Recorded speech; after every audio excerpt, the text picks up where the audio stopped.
Breaking లో చూస్తున్నాం. పంజాబ్ లో రైలు ప్రమాదం జరిగింది. ఫతేగఢ్ సాహెబ్ రైల్వే స్టేషన్ పరిధిలో ఆగి ఉన్న ప్యాసింజర్ రైలును గూడ్స్ రైలు ఇంజిన్ వచ్చి ఢీకొట్టింది. మొదట పట్టాలు తప్పిన గూడ్స్ రైలు ప్లాట్ఫామ్ పై ఉన్నటువంటి ప్యాసింజర్ రైలును ఢీకొట్టింది.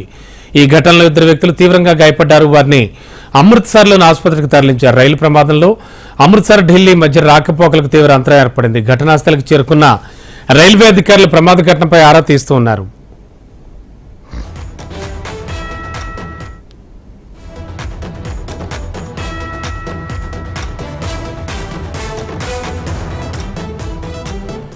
బ్రేకింగ్ లో చూస్తున్నాం. పంజాబ్ లో రైలు ప్రమాదం జరిగింది. ఫతేగఢ్ సాహెబ్ రైల్వే స్టేషన్ పరిధిలో ఆగి ఉన్న ప్యాసింజర్ రైలును గూడ్స్ రైలు ఇంజిన్ వచ్చి ఢీకొట్టింది. మొదట పట్టాలు తప్పిన గూడ్స్ రైలు ప్లాట్ఫామ్ పై ఉన్న ప్యాసింజర్ రైలును ఢీకొట్టింది. ఈ ఘటనలో 2 వ్యక్తులు తీవ్రంగా గాయపడ్డారు. వారిని అమృత్సర్లోని ఆసుపత్రికి తరలించారు.